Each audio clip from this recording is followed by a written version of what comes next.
নমস্কার বন্ধুরা, আজ আমি মোচার ঘন্ট বানাচ্ছি। কিভাবে বানাচ্ছি আপনাদের দেখাচ্ছি।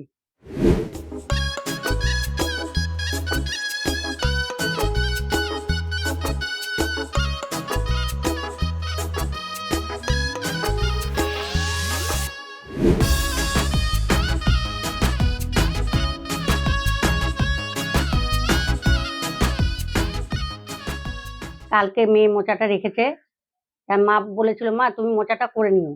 আমি কালকে করতে পারিনি, তাই মোচাটা আজকে আমি করছি।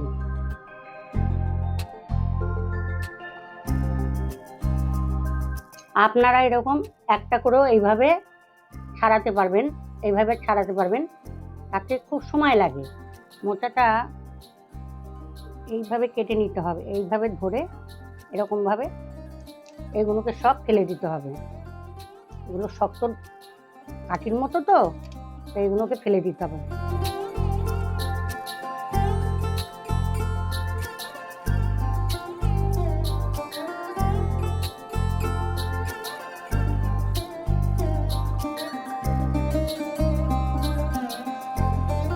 আলুটাকে ছোট ছোট করে কেটে নেব।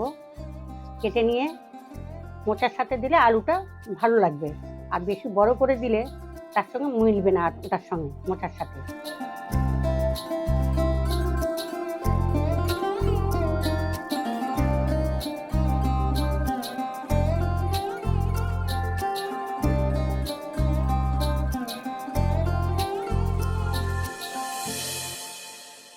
মোচাটা আমি এখন সিদ্ধ করে নেব।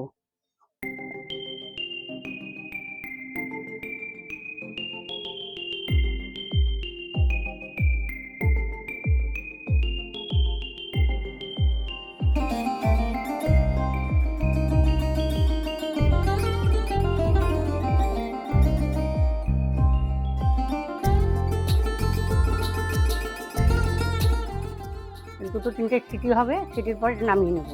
নামিয়ে নিয়ে জলটা ঝরিয়ে নেব।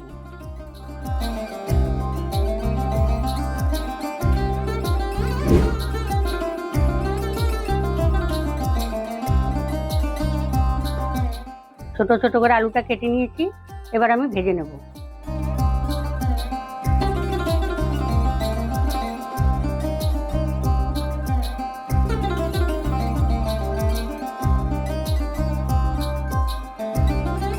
আচ্ছা, একটু হলুদ দিয়ে দিলাম, একটু নুন দিয়ে দিলাম।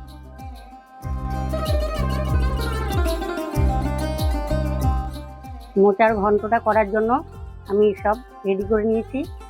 দুটো তেজপাতা, কাবলি ছোলা, জিরে, টমেটো আছে একটু কাটা, আদা বাটা আছে, কাঁচা লঙ্কা আছে, সামান্য কাঁচা লঙ্কা বাটা আছে, আর একটু নারকেল বাটা আছে।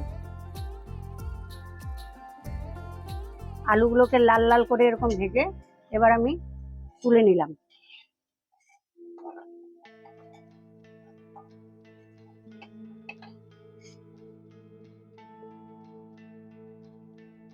প্রথমে কড়াইতে জিরেটা দিয়ে দিলাম, তারপর দুটো তেজপাতা দিয়ে দিয়েছি, টমেটোটা দিয়ে দিলাম,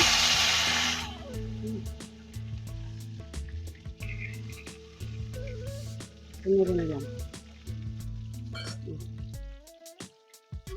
এবার আমি নারকেল বাটাটাকে দিয়ে দিলাম। নারকেল বাটাটা দিয়ে একটু ভেজে নিলাম।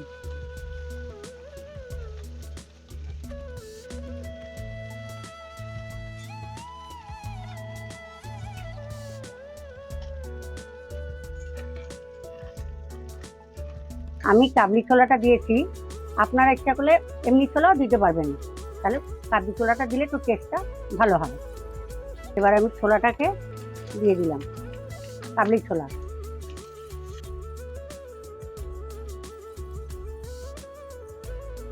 আদা বাটাটা আমি এখন দিয়ে দিচ্ছি, আর তার সঙ্গে কাঁচা লঙ্কা আছে, কাঁচা লঙ্কা একটু দিয়ে দিতে হবে।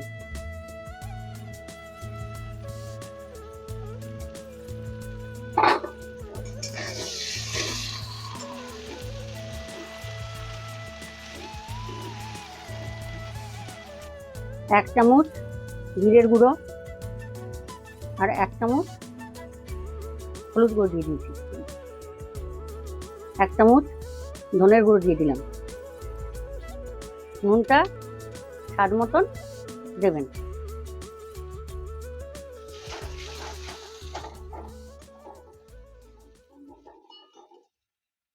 ভালো করে কষিয়ে নিয়ে এবার মোচাটা দিয়ে দেবো।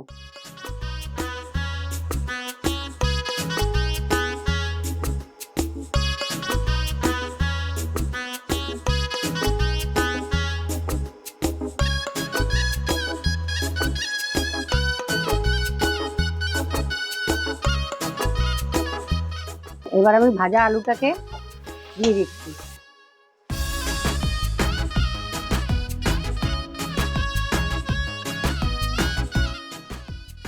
ভালো করে নেড়ে নিতে হবে।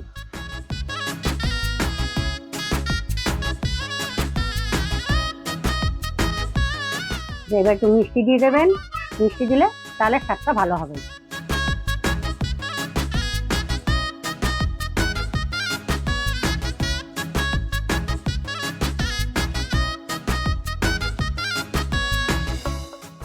দু 3 মিনিট মোচাটাকে ঢাকা দিয়ে রেখে দিন। মোচার ঘন্টটা হয়ে গেছে, এবার গরম মশলাটা দিয়ে নামিয়ে নেবেন।